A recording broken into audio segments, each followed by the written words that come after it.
Hello friends, मैं शेखर पांडे इतिहास विषय के साथ आपके सामने दोबारा से उपस्थित हूं। उम्मीद करता हूं रोज की तरह बहुत अच्छे होंगे। ऐसा ही है ना? चलो शुरू करते हैं। देखो, प्रश्नों की श्रृंखला में कुछ 8 प्रश्न आज रखे हुए हैं और शुरू करते हैं। जरा हड़प्पा सभ्यता के कौन सा एक ज्वारी बंदरगाह था? हड़प्पा सभ्यता में बहुत सारे बंदरगाहों के नाम बताया हुआ था, उनमें से एक के बारे में बताया था कि यह एक ज्वारी बंदरगाह था। बहुत ही महत्वपूर्ण प्रश्न है, बहुत बार पूछा हुआ है सारी परीक्षाओं में। अगला प्रश्न दूसरा, बाट बटखरे किस पत्थर के बने होते थे? हड़प्पा सभ्यता में जो माप तोल बताया था उसमें बताया था कि हर घर से बाट बटखरे मिले हुए हैं। ये जो बाट बटखरे होते थे किस आकार के होते थे यह भी बताया था, और किस पत्थर के बने होते थे सर्वाधिक वो भी बताया था। तो वही प्रश्न है, बाट बटखरे किस पत्थर के बने होते थे और यह कितने गुणक में होते थे, कितने संख्या के गुणक में, ये देखने को मिलते हैं। हाँ भाई, घनाकार बिल्कुल सही। चर्ट पत्थर, वेरी गुड, बहुत बढ़िया, शाबाश, वेरी गुड। आगे बढ़ते हैं। तीसरा प्रश्न, नाव का नमूना कहां से प्राप्त हुआ है? हड़प्पा सभ्यता के किस एक स्थल से नाव का नमूना प्राप्त हुआ है? अगला प्रश्न, मेसोपोटामिया के स्रोतों में सैंधव सभ्यता के लिए किस शब्द का प्रयोग किया गया है? मेसोपोटामिया के साहित्यिक स्रोतों में लोथल, बिल्कुल सही, शाबाश। मेलूहा, बिल्कुल सही, क्या बात है, मन खुश हो गया। अगला प्रश्न, हड़प्पा सभ्यता के लोग सर्वाधिक किस धातु का प्रयोग करते थे? हड़प्पा सभ्यता के लोग किस धातु का प्रयोग किया करते थे? छठा, किसने कहा है कि सभ्यता का पतन पारिस्थितिकी कारणों से हुआ था? हड़प्पा सभ्यता का पतन पारिस्थितिकी में असंतुलन उत्पन्न होने की वजह से हुआ था। हाँ भाई, Taba, very good. Fair service, शाबाश, बहुत बढ़िया। आदर्श सिन्हा जी, फेयर सर्विस। अमन, बिल्कुल सही, फेयर सर्विस। सारे लोगों की तैयारी बहुत अच्छी चल रही है। निश्चिंत हो जाना, आपको शायद अंदाजा होगा, मुझे तो पक्के से विश्वास है और जानकारी भी है। ये जो रोज हम लोग 10 प्रश्न के संबंधित काम करते हैं ना, आप देख लेना, ये अंत तक ऐसे ही चलता रहेगा, लास्ट क्लास तक ऐसे ही चलता रहेगा। और 2-3 प्रश्नों को छोड़ करके सारा प्रश्न यही जो हम ये काम कर रहे हैं ना रोज के रोज, यहीं से मिल जाएगा। और मुझे अंदाजा है कि आप इस बात को बखूबी समझ रहे होंगे। अगला प्रश्न देखते हैं, जलवायु परिवर्तन तथा सूखा कारकों को पतन में किस व्यक्ति ने कारण बताया हुआ है? जलवायु परिवर्तन और उसके साथ साथ सूखा हड़प्पा सभ्यता के पतन में कुछ महत्वपूर्ण कारक रहे हैं, फैक्टर रहे हैं। किसने यह बताया हुआ था? लास्ट प्रश्न है। इसके साथ साथ बाढ़ आने से सभ्यता के कुछ स्थल पतन हो गए थे। इसके साथ साथ नदी मार्ग में परिवर्तन भी कुछ एक लोगों ने कारण, महत्वपूर्ण कारण के रूप में बताया हुआ है। बिल्कुल सही, शाबाश। तो बाढ़ और नदी मार्ग में परिवर्तन कारण पतन में किसने बताया हुआ है? ये कुछ 7-8 महत्वपूर्ण मुद्दे थे कल जो हमने क्लास पढ़ा हुआ था। उम्मीद करता हूं बहुत अच्छा लगता होगा ये सिलसिला। हम आगे बढ़ जाते हैं। पढ़ाई लिखाई कैसी हो रही है आपकी? आपके ये प्रदर्शन देखते हुए तो मैं निश्चिंत हूं कि आपकी पढ़ाई बहुत ही जोश खरोश में, बहुत तल्लीनता के साथ हो रही होगी। फिर मेरी बात याद रखना, लड़ाई वही जीतेगा जो मेहनत करेगा और जिसके अंदर आत्मविश्वास और उत्साह दोनों बातें होंगी। इस बात को हमेशा ध्यान में रखना कि आपके अंदर तनिक भी आत्मविश्वास की कमी ना हो। तबियत कभी भी खराब ना हो, जब तक ये परीक्षा ना हो जाए तब तक इस बात का भी ध्यान रखना कि तबियत बीच में कभी भी 2-3 दिनों के लिए कभी भी खराब ना हो। तबियत खराब होता है तो थोड़ा सा मन खिन्न हो जाता है। और इसके साथ साथ गार्जियन को, अपने घर वालों को, गार्जियन को, मम्मी पापा को, जो भी पेरेंट्स हैं आपके, उनको विश्वास में लीजिए कि आप मेरे ऊपर विश्वास बना रखिए और इस बार मैं कर ही जाऊंगा ये काम। अगर मेंस की बात होती है, मान लो अभी पक्का नहीं है ये, अभी ये प्री के संदर्भ में ही बातें हो रही हैं हम लोग की, अगर ऐसा ना हुआ कि मेंस भी इस प्रक्रिया में जोड़ दिया गया तो आप प्री तो पास करेंगे ही करेंगे। अंतिम दिन तक ऐसे ही मेहनत करते रहना, हम सारे लोग जुड़े रहेंगे। मेंस के संदर्भ में भी हम लोग ऐसे ही प्रयास करेंगे और डंके की चोट पे मित्रों इस बार रिजल्ट आएगा। शुरू करते हैं। देखो, कल हमने पतन की बात बताई हुई थी और पतन में बहुत सारे कारण बताए हुए थे, 8 महत्वपूर्ण कारण थे, वो बताया हुआ था। पतन में एक बहुत ही महत्वपूर्ण मुद्दा दिखाई देता है। पतन में एक अन्य बहुत ही महत्वपूर्ण मुद्दा है व्हीलर साहब को लेकर के। एक विद्वान थे यूरोपियन, व्हीलर साहब। पतन में मैंने आपको बताया था, बाढ़ के आने से पतन, नदी मार्ग में परिवर्तन, वर्धित शुष्कता, भूकंप आदि, जलवायु परिवर्तन, पारिस्थितिक असंतुलन, प्रशासनिक महामारी, ये सारे कुछ कारण मैंने बताए हुए थे। लेकिन पतन के संदर्भ में एक बहुत ही महत्वपूर्ण कारण है, कल मैंने छोड़ दिया था, क्योंकि यह इतना महत्वपूर्ण प्रश्न है कि पतन के संदर्भ में अगर सबसे ज्यादा प्रश्न कोई पूछा हुआ है वो व्हीलर को लेकर के ही पूछा हुआ है। क्या प्रश्न है? कौन सा एक विद्वान हड़प्पा सभ्यता के पतन में, प्रश्न क्या आता है, कौन सा एक विद्वान हड़प्पा सभ्यता के पतन में आर्यों की भूमिका स्वीकार करता है या आर्यों को कारण बताता है, मानता है? तो वो प्रश्न है व्हीलर साहब। व्हीलर साहब ने हड़प्पा सभ्यता के पतन में कारण किसको बताया है? आर्यों की भूमिका को बताया है, आर्य को बताया है। क्यों बताया? इसके संदर्भ में इन्होंने कुछ साक्ष्य प्रस्तुत किए हुए हैं। साक्ष्य क्या प्रस्तुत किया इन्होंने?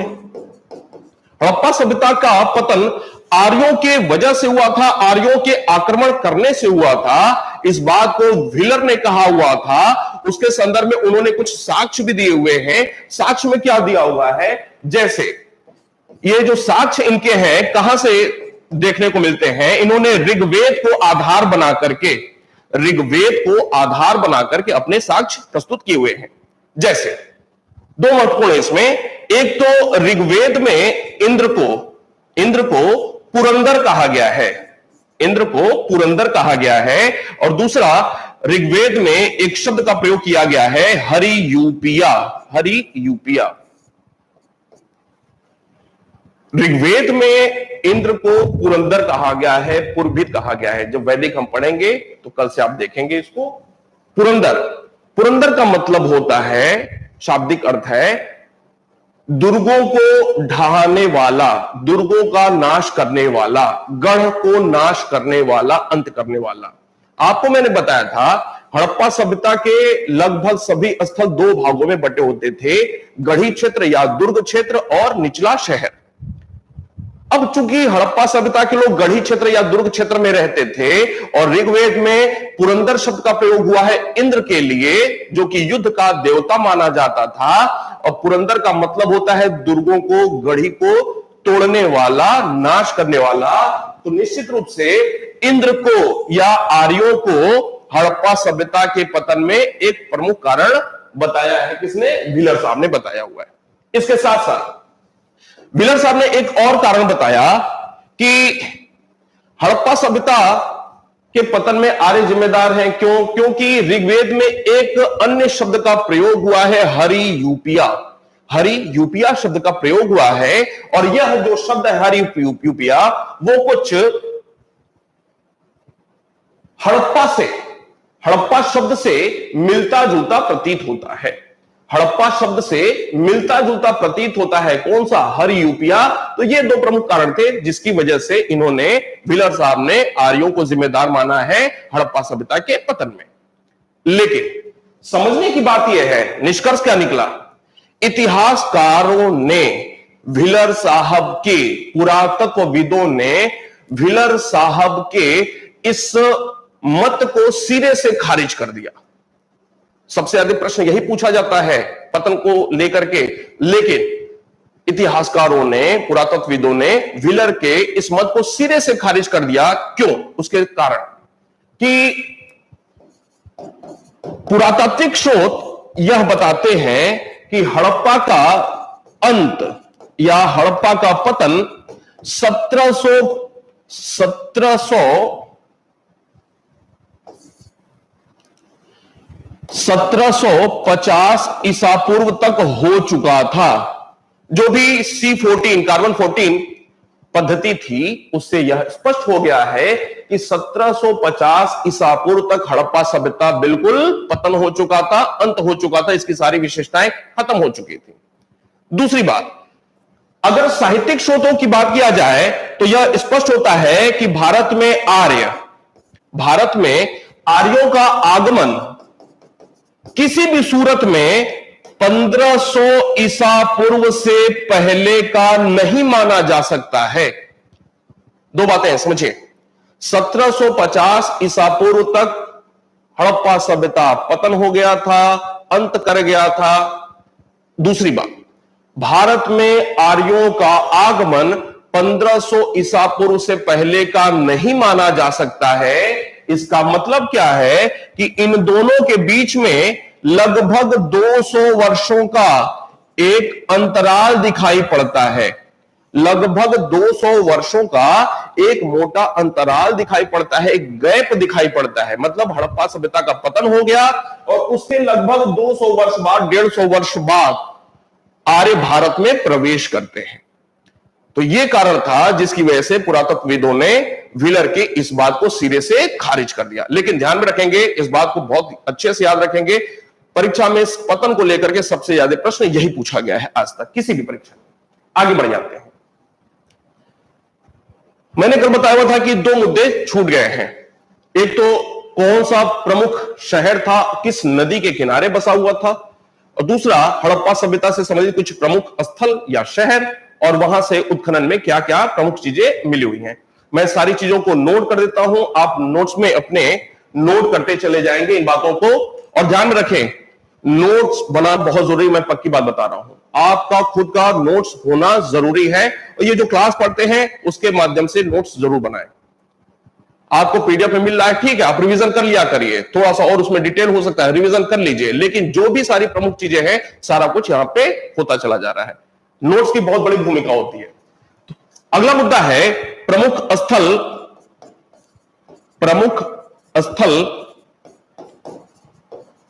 एंड संबंधित नदी। बिल्कुल पेन कॉपी लेकर के नोट कर लें एक जगह, मैं कुछ भी छोड़ूंगा नहीं। आपके नोट्स में जो भी सारी चीजें हैं सारा कुछ मैं यहां पे आपको बताऊंगा। ऐसा नहीं है कि मैं कहूंगा आपके नोट्स में दिया हुआ है मैं यहां पे नहीं कराऊंगा, ऐसा नहीं है। सारा कुछ मैं करता जाऊंगा। यहां पे देखो, दो तीन स्थल ऐसे थे जो कि एक ही नदी के किनारे देखने को मिलते हैं, जैसे मोहनजोदड़ो का नाम आपने सुना होगा, मोहनजोदड़ो। इसके अलावा चन्हूदड़ो डैश, ये दोनों एक ही नदी के किनारे स्थित थे, वो थी सिंधु नदी। आप ऐसे नोट करते चले जाए। अगला हड़प्पा, रावी नदी। अगला कालीबंगा, घग्गर नदी, मांदा, चिनाब नदी। अगला दैमाबाद, प्रवरा नदी। दैमाबाद के बाद सुतका गेंडोर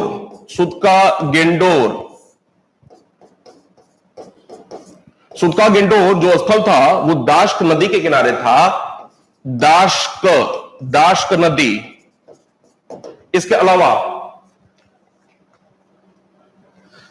रंगपुर, रोजदी, देसलपुर, ये तीन एक नदी के किनारे थे। मादर नदी, MADAR, मादर नदी। एक प्रमुख स्थल था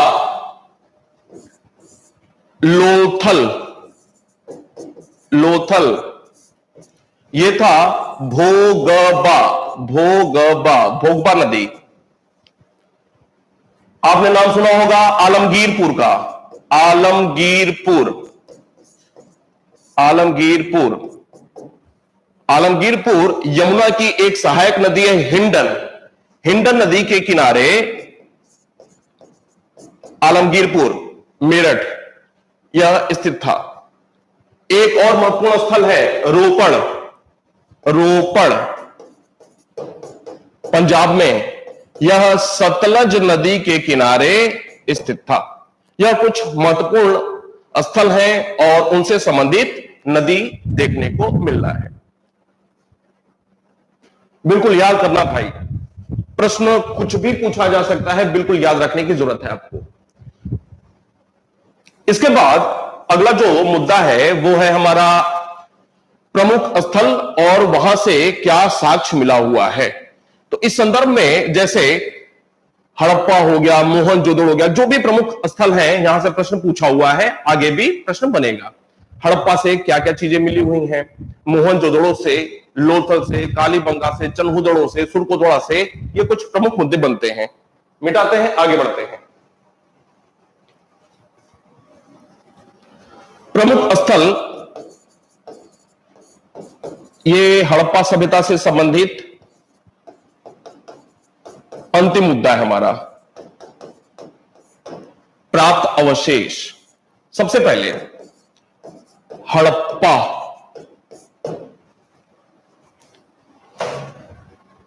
आपको मैंने हड़प्पा के बारे में बताया था कि यह सिंधु घाटी सभ्यता से संबंधित प्रथम ज्ञात स्थल है और इस प्रथम ज्ञात स्थल के नाम पे ही संपूर्ण हड़प्पा सभ्यता, जिसमें मोर देन 1500 स्थल अभी तक खुदाई के दौरान ज्ञात हुए हैं, तो संपूर्ण इतनी बड़ी सी सभ्यता का नामकरण प्रथम ज्ञात स्थल हड़प्पा के नाम पे ही कर दिया गया, हड़प्पा सभ्यता। पहले दूसरी क्लास में हड़प्पा सभ्यता के मैंने आपको यह भी बताया हुआ था कि चार्ल्स मेसन पहला व्यक्ति था जो कि हड़प्पा गांव का दौरा किया हुआ था। हड़प्पा गांव का दौरा करने वाला जो व्यक्ति था, प्रथम अंग्रेज, उसका नाम था चार्ल्स मेसन। इसके बाद अलेक्जेंडर कनिंघम का भी नाम सुना है आपने। कनिंघम साहब भी 1950 के दशक में हड़प्पा गांव का दौरा किए हुए थे। गांव के लोगों ने बताया कि यहां पे बहुत सारी पुरानी चीजें, थोड़ा बहुत हम लोग खुदाई कभी करते तो हमें मिल जाती हैं। इसके बाद 1856 में जब कराची से लाहौर रेलवे लाइन बिछाई जा रही थी तो कुछ ईंटों की आवश्यकता थी और हड़प्पा के खंडहरों से वो पकी ईंटें प्राप्त की गई थी। मैंने आपको बताया था कि अधिकांश स्थलों से पकी ईंटों की इमारत देखने को मिली है। सिर्फ एक प्रमुख स्थल था कालीबंगा, जहां पे कच्ची ईंटों का प्रयोग किया गया था। तो 1856 में जब कराची से लाहौर रेलवे ट्रैक बिछाना था तो कुछ ईंटें वहां से प्राप्त की गई थी। 1872 में फिर क्या हुआ, कनिंघम साहब जो कि प्रथम पुरातत्व सर्वेक्षण विभाग के अध्यक्ष थे, कनिंघम साहब दोबारा से, प्रश्न बनेगा, 2 बार हड़प्पा स्थल का दौरा किसने किया हुआ था? कनिंघम ने। तो कनिंघम साहब दोबारा से हड़प्पा गांव का दौरा करते हैं, लेकिन इनको अभी भी बात क्लियर नहीं हो पाई, उस जगह की इंपॉर्टेंस को ये समझ नहीं पाए थे। अब लेकिन अंग्रेजों के दिमाग में चल रहा था, हो सकता है कुछ ना कुछ मिल जाए, हो सकता है, लेकिन क्या मिलेगा ये नहीं पता था। 1921 में जाकर के 1921 में पुरातत्व विभाग के जो महानिदेशक थे जॉन मार्शल, उन्होंने डिप्यूट किया किसको? दयाराम साहनी को, कि आप जाइए और खुदाई कराइए। 1921 में दयाराम साहनी के नेतृत्व में, किसके? दयाराम साहनी के नेतृत्व में हड़प्पा की पहली बार खुदाई हुई। हड़प्पा स्थल की बात हो रही है, हड़प्पा स्थल की पहली बार खुदाई हुई। दयाराम साहनी को किसने डिप्यूट किया? John Marshall. जॉन मार्शल के निर्देशन में, जॉन मार्शल के गाइडेंस में दयाराम साहनी ने यहां पे उत्खनन कार्य कराया। तो यह 1921 में हड़प्पा सभ्यता पहली बार विश्व में ज्ञात हुई कि कोई यहां पे दबी हुई सभ्यता भी पहले से मौजूद है। 1921 में दयाराम साहनी ने कराया, फिर बाद में एमएस वत्स मैं के आदि लोगों ने भी यहां पे कुछ उत्खनन कार्य कराए। जो यहां से प्रमुख चीजें मिली उनको देखने के पहले कई बार प्रश्न यह भी पूछा हुआ है कि यह स्थल कहां पे स्थित है। तो ध्यान रखेंगे, पाकिस्तान में भी पंजाब प्रांत है, भारत में भी है, पाकिस्तान में भी है। पाकिस्तान के पंजाब प्रांत में एक पहले जिला होता था मांटगोमरी, लेकिन अब उसका विभाजन हो गया है और एक नया जो जिला बना है शाहीवाल। कौन सा? शाहीवाल। शाहीवाल जिले में यह स्थित है। अब यहां से क्या क्या साक्ष्य मिले हुए हैं हड़प्पा से, वो देख लेते हैं। हड़प्पा से जो सबसे महत्वपूर्ण साक्ष्य है यहां से अन्नागार। अन्नागार, अन्नागार का मतलब अन्न अनाज रखने का स्थान, अन्नागार। आगे बढ़ते हैं, यहां से एक कब्रिस्तान मिला हुआ है, कब्रिस्तान जिसका नाम है R37, कब्रिस्तान R37 नामकरण हुआ है, कब्रिस्तान R37 कब्रिस्तान मिला हुआ है, अंग्रेजों ने उस समय इसका नामकरण कर दिया R37। इसके अलावा यहां से एक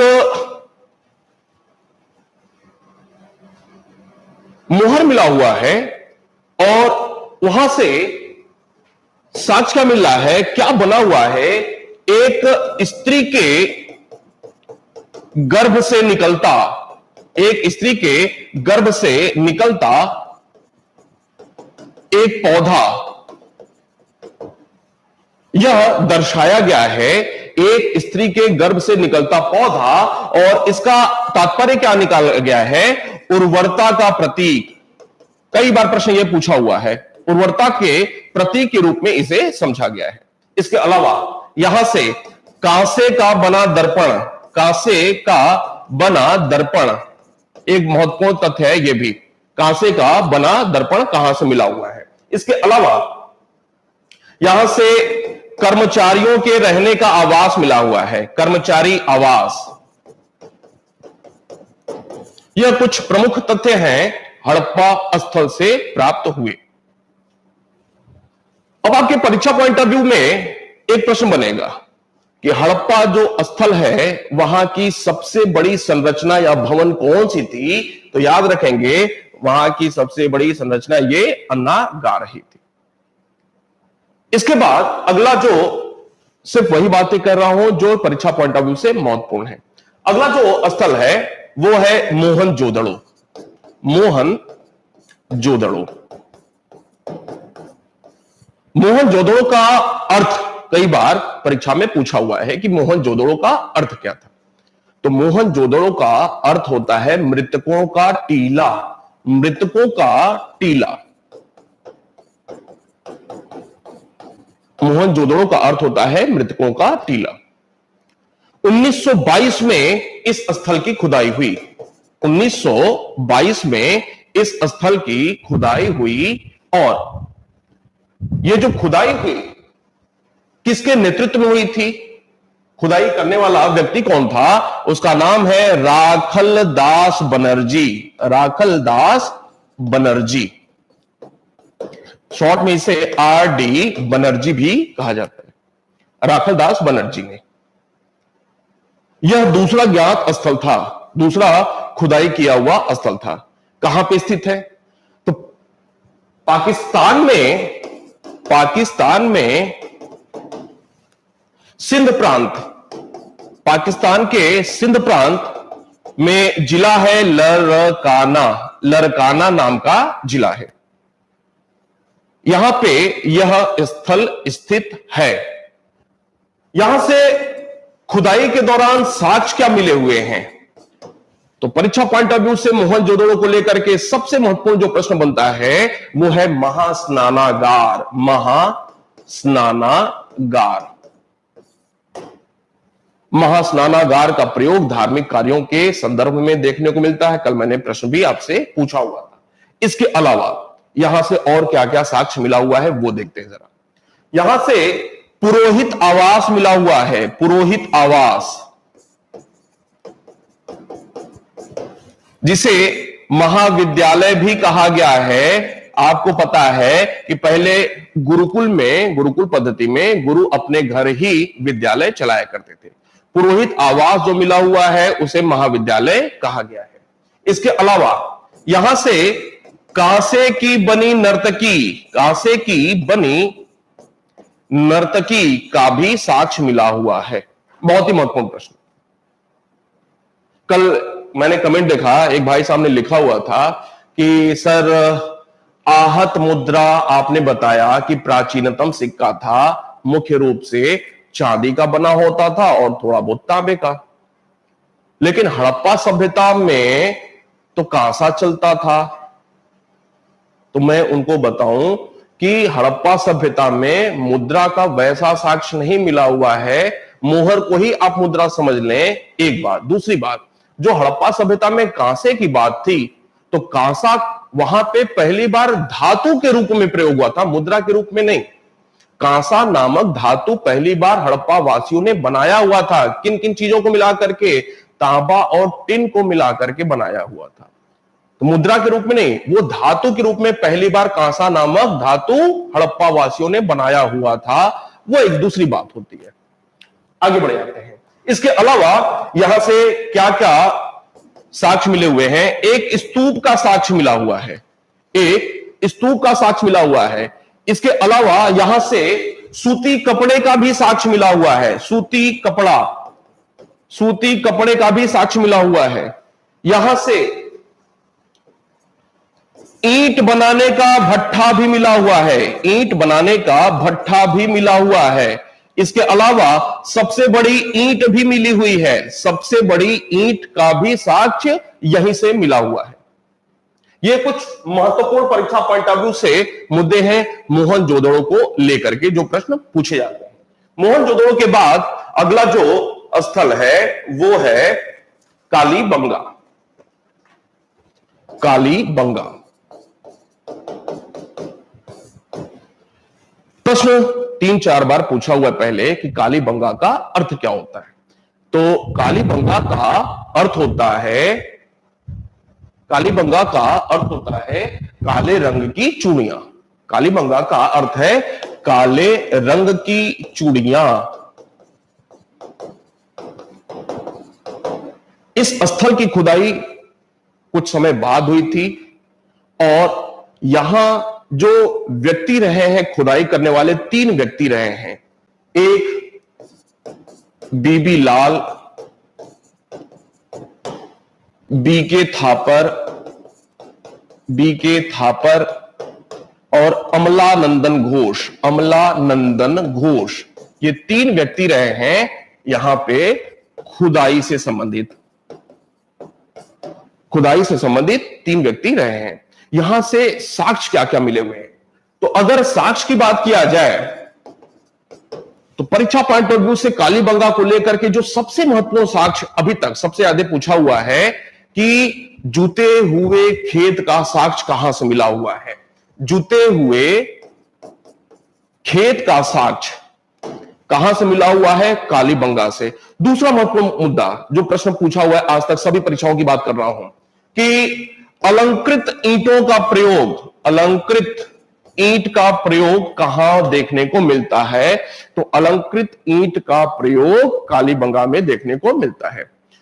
तीसरा प्रश्न, हड़प्पा सभ्यता के किस स्थल के लोग भवन निर्माण में कच्ची ईंटों का प्रयोग करते थे? तो भवन निर्माण में कच्ची ईंट का प्रयोग कालीबंगा के लोगों ने ही किया हुआ है। कालीबंगा की खुदाई हुई, एक और महत्वपूर्ण तथ्य निकला कि एक ऊंचे चबूतरे पर 7 हवन कुंड बने हुए मिले हुए हैं, 7 हवन कुंड मिले हुए हैं। इसके अलावा यहां से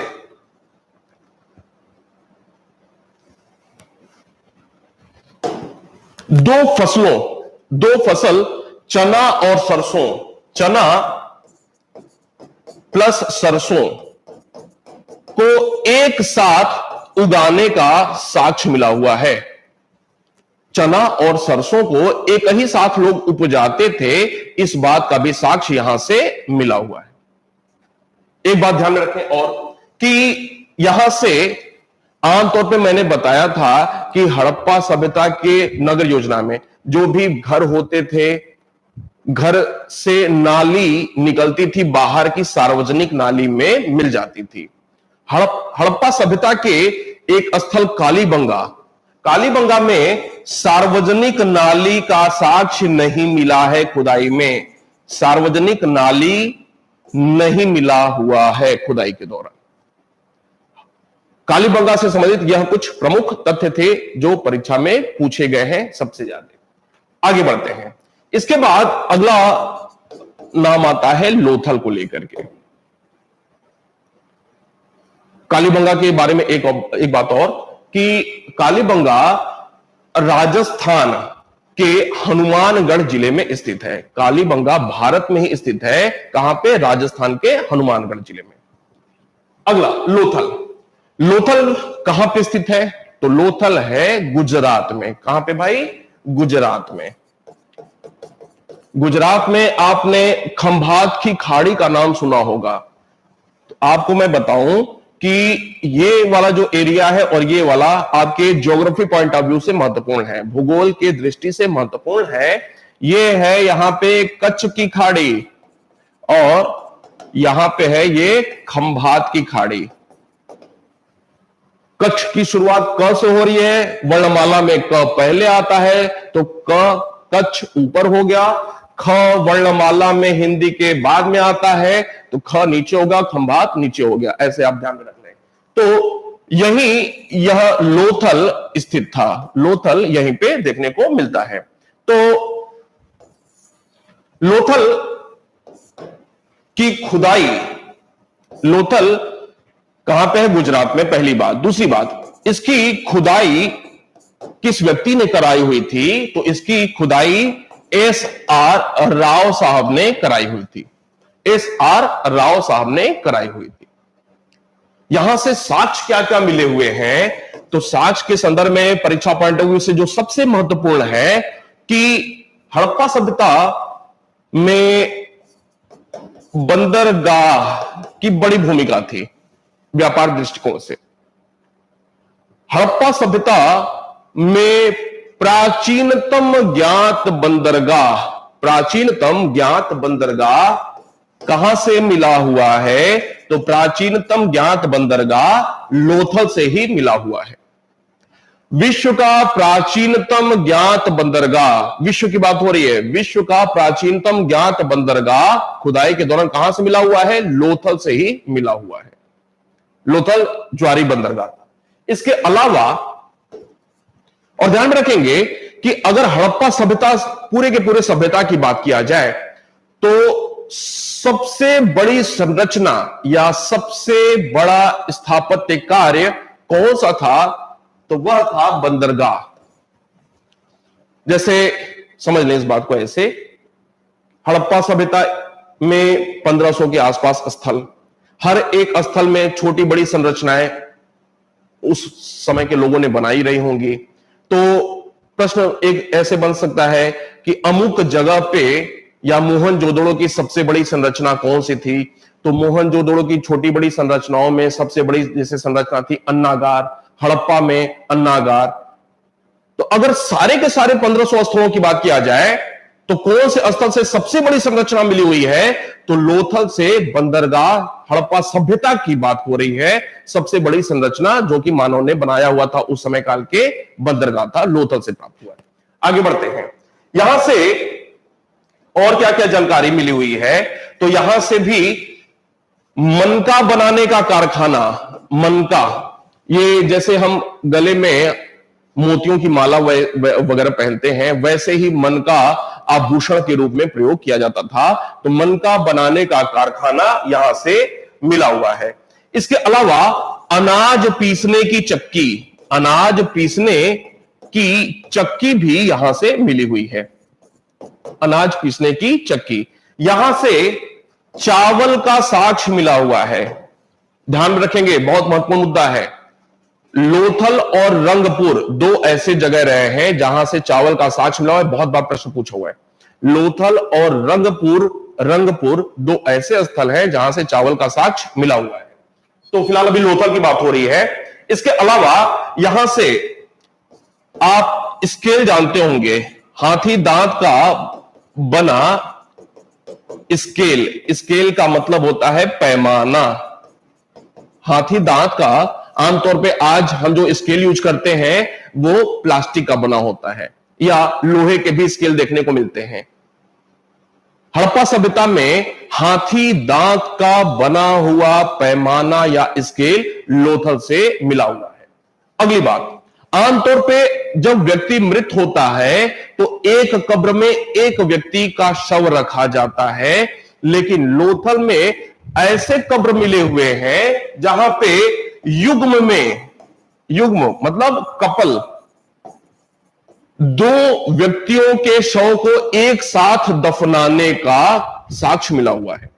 दो व्यक्तियों को एक साथ दफनाने का साक्ष्य मिला हुआ है, तो इसको कहते हैं युग्म शवाधान।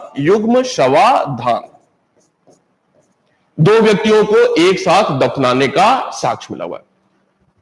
वहां के कुछ मिट्टी की मूर्तियों में, लोथल से बहुत सारी जो मिट्टी की मूर्तियां मिली हुई हैं, उसमें कुछ मिट्टी की मूर्तियां ऐसी भी बनी हुई हैं जिसमें कुछ कहानी के साक्ष्य मिलते हैं। जैसे पंचतंत्र में एक कहानी है कि ऊपर एक डाल पे कौवा बैठा हुआ है, उसके चोंच में एक मछली है और मछली इंतजार कर रहा है, नीचे एक लोमड़ी है, इंतजार कर रहा है कब कौवा मुंह खोलेगा, मछली गिरेगी और मैं खा लूंगा। तो पंचतंत्र में यह कहानी है। कुछ इसी सीन को, कुछ इसी दृश्य को, इसी चित्र को लोथल की एक मिट्टी की मूर्ति में बनाया गया है। तो प्रश्न पूछा हुआ है कई बार कि पंचतंत्र के चालाक लोमड़ी की कहानी का साक्ष्य, पंचतंत्र के चालाक लोमड़ी की कहानी का साक्ष्य सैंधव सभ्यता के किस स्थल से प्राप्त हुआ है? तो पंचतंत्र की कहानी का साक्ष्य लोथल से ही मिला हुआ है। यह कुछ महत्वपूर्ण मुद्दे हैं लोथल को लेकर के। लोथल के बाद अगला जो एक महत्वपूर्ण स्थल है चन्हूदड़ो।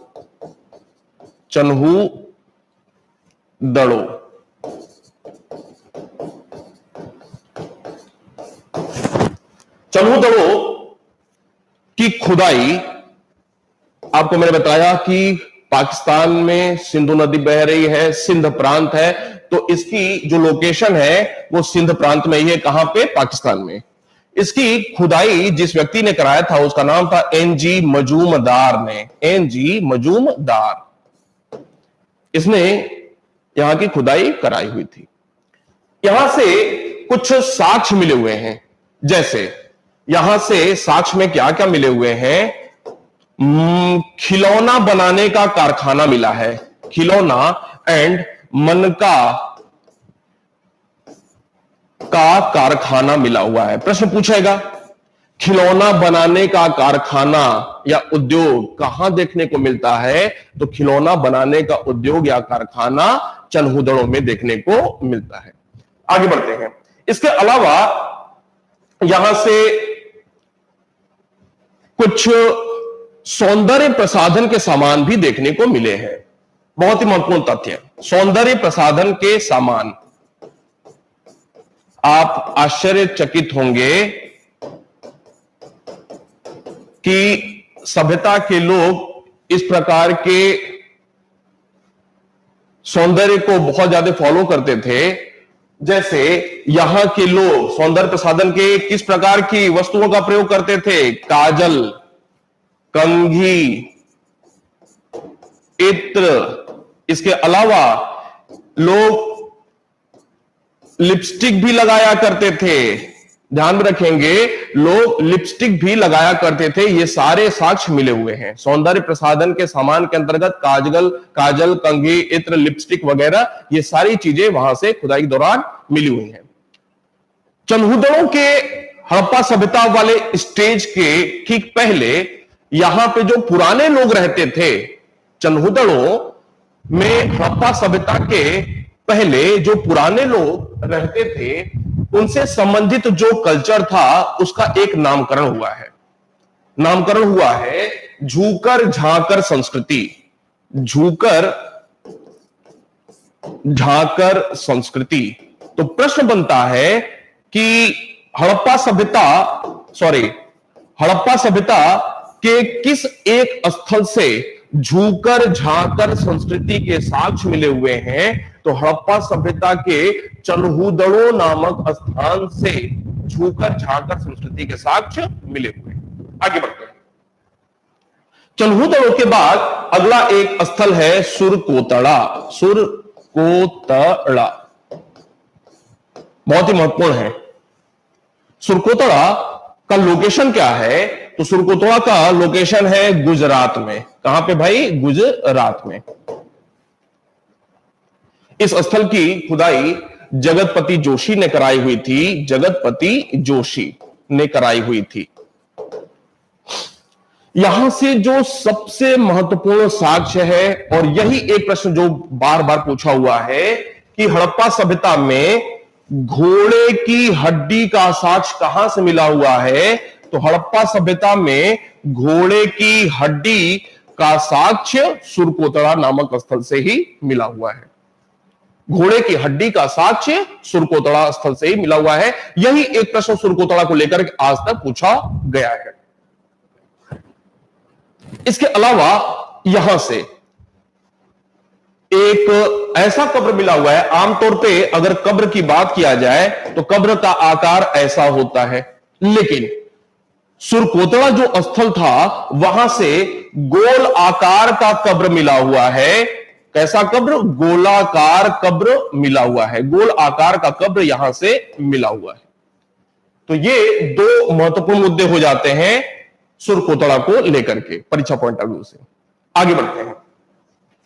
एक अगला स्थल है महत्वपूर्ण रंगपुर। ये कहां पे है? गुजरात में ही है रंगपुर। रंगपुर को लेकर के एक प्रश्न, यहां से चावल का साक्ष्य मिला हुआ है। एक प्रश्न रंगपुर को लेकर के कि यहां से चावल का साक्ष्य मिला हुआ है। इस स्थल की खुदाई भी एस.आर. राव ने ही कराई हुई थी। एस.आर. राव ने ही कराई हुई थी खुदाई। महत्वपूर्ण ये नहीं है, महत्वपूर्ण चावल हो जाता है। हड़प्पा सभ्यता के दो स्थल है, रंगपुर गुजरात में और लोथल गुजरात में, जहां से चावल के साक्ष्य मिलते हैं। आगे बढ़ते हैं। इसके बाद एक महत्वपूर्ण स्थल है रोपड़। रोपड़ ये कहां पे है? पंजाब में। किस नदी के किनारे? सतलज नदी के किनारे। इस स्थल की खुदाई जिस व्यक्ति ने कराई थी उसका नाम है यज्ञदत्त शर्मा। यज्ञदत्त शर्मा ने इस स्थल की खुदाई कराई हुई थी। प्रश्न एक बहुत ही महत्वपूर्ण बनता है रोपड़ को लेकर के कि मानव के साथ कुत्ते को दफनाने का साक्ष्य, कुत्ते को दफनाने का साक्ष्य कहां से मिला हुआ है? तो मानव के साथ कुत्ते को दफनाने का साक्ष्य रोपड़ से ही मिला हुआ है। यही एक प्रश्न रोपड़ को लेकर के आज तक पूछा हुआ है। सबसे महत्वपूर्ण प्रश्न है। ध्यान रखें ये हड़प्पा सभ्यता की बात है। अगर हड़प्पा सभ्यता के पहले जाएं, नव पाषाण काल में, मध्य पाषाण काल में और उसके पहले पूरा पाषाण काल में। पाषाण काल को 3 भागों में बांटा गया है, पूरा पाषाण काल, मध्य पाषाण काल और नव पाषाण काल। कल जो भी मैं प्रश्न लाइव लाऊंगा उसमें पाषाण काल से संबंधित प्रश्न आएंगे, शोध से संबंधित प्रश्न आएंगे और कुछ प्रश्न सैंधव सभ्यता से भी देखने को मिलेंगे। आप सीधे सीधे उनको याद कर जाना, वहीं से प्रश्न मिल जाएगा अगर प्रश्न आता है तो। पाषाण काल में अगर नव पाषाण काल की बात किया जाए, हड़प्पा सभ्यता के ठीक पहले का समय काल, तो नव पाषाण काल में कश्मीर से एक स्थल प्रकाश में आया है नव पाषाण काल का, वो है बुर्ज होम। बुर्ज होम एक स्थल कश्मीर में प्रकाश में आया है नव पाषाण काल से संबंधित। नव पाषाण काल से संबंधित एक स्थल बुर्ज होम कश्मीर में ज्ञात हुआ है और यहां भी मानव के साथ कुत्ते को दफनाने का साक्ष्य मिला हुआ है। तो न सिर्फ रोपड़ में मानव के साथ कुत्ते को दफनाने का साक्ष्य मिला हुआ है, बल्कि बुर्ज होम में भी मानव के साथ कुत्ते को दफनाने का साक्ष्य मिला हुआ है। ध्यान में रखेंगे, मानव के साथ कुत्ते को दफनाया जा रहा है, न कि कुत्ते के साथ मानव को दफनाया जा रहा है। आगे बढ़ते हैं। एक और महत्वपूर्ण स्थल है, वो है धौलावीरा। धौलावीरा ये जो स्थल है गुजरात में ही है, और इस स्थल की खुदाई जगतपति जोशी और आर.एस. बिष्ट ने कराई हुई थी। Jagatpati Joshi and RS. बिष्ट ने कराई हुई थी। आर.एस. बिष्ट का संबंध चन्हूदड़ों से भी है। चन्हूदड़ों में आर.एस. बिष्ट ने और भी खुदाई कराई हुई थी। तो यहां धौलावीरा की अगर बात किया जाए तो धौलावीरा दो प्रकार के प्रश्न पूछे हुए हैं सबसे ज्यादा। पहला, सबसे बड़ा सैंधव लेख का साक्ष्य कहां से मिला हुआ है? सबसे बड़ा सैंधव लेख सिंधु सभ्यता से संबंधित सबसे बड़ी लेखनी का साक्ष्य कहां से मिला हुआ है? सबसे ज्यादा अक्षरों का प्रयोग करते हुए सबसे बड़े लेखन का साक्ष्य कहां से मिला हुआ है? धौलावीरा से मिला हुआ है। दूसरा, कौन सा एक हड़प्पाई स्थल था जो अपने विशिष्ट नगर योजना के लिए प्रसिद्ध था? विशिष्ट नगर योजना के लिए प्रसिद्ध था। तो हड़प्पा सभ्यता में धौलावीरा अपनी विशिष्ट नगर योजना के लिए फेमस था। कैसे? क्योंकि यहां पे नगर योजना में 3 भागों में बटा हुआ हम देखते हैं।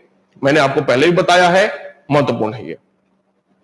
इसके अलावा एक तीसरा मुद्दा बनता है कि यहां के लोग वाटर मैनेजमेंट, जल प्रबंधन बहुत अच्छे तरीके से करते थे। प्रश्न एक बात पूछा हुआ है, लेकिन आईएएस की परीक्षा में पूछा हुआ है, छोटी परीक्षाओं में नहीं पूछा हुआ है। जल प्रबंधन, वाटर मैनेजमेंट कहां के लोग सबसे अच्छे तरीके से कर पाते थे? तो वो है धौलावीरा। वाटर मैनेजमेंट में ये लोग क्या किया करते थे? ये लोग बांध बना करके पानी रोकते थे और सिंचाई कार्य में उसको प्रयोग किया करते थे। बांध बनाते थे और सिंचाई कार्य में उसको प्रयोग किया करते थे। यह कुछ महत्वपूर्ण मुद्दे थे स्थल संबंधित, जो कि परीक्षा में पूछे जाते हैं या पूछे जा सकते हैं। उम्मीद करता हूं आपको अच्छा लगा होगा। आज ये टॉपिक हम कंप्लीट करते हैं, और कल सुबह जो भी हमारी क्लास होगी वो रेगुलर क्लास होगी, और वैदिक हम पढ़ना शुरू करेंगे, आर्य पढ़ना शुरू करेंगे, और संभवतः दोपहर या शाम के समय कभी मैं आपके सामने लाइव होऊंगा। उम्मीद करता हूं अच्छा लग रहा होगा। ईमानदारी दिखाते रहें, पढ़ाई करते रहें, चीजों को याद करते रहें, क्योंकि याद नहीं करेंगे तो निश्चित रूप से समस्या आपके साथ जुड़ेगी।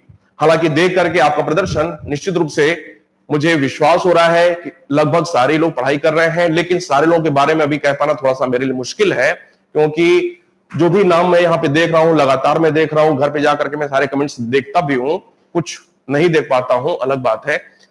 तो नाम जो यहां पे आज मैं देख रहा हूं, कमोबेश वही नाम रोज मुझे दिखाई पड़ते हैं। कोई बात नहीं है, जब भी समय मिले, जब जागो तभी सवेरा। कोशिश यही करनी चाहिए कि आज से ही, पहले से लगे हुए तो अच्छी बात है, नहीं तो आज भी वीडियो देख करके आज से भी शुरू करें, निश्चिंत हो जाए, परीक्षा आप जरूर पास करेंगे। मिलते हैं, धन्यवाद।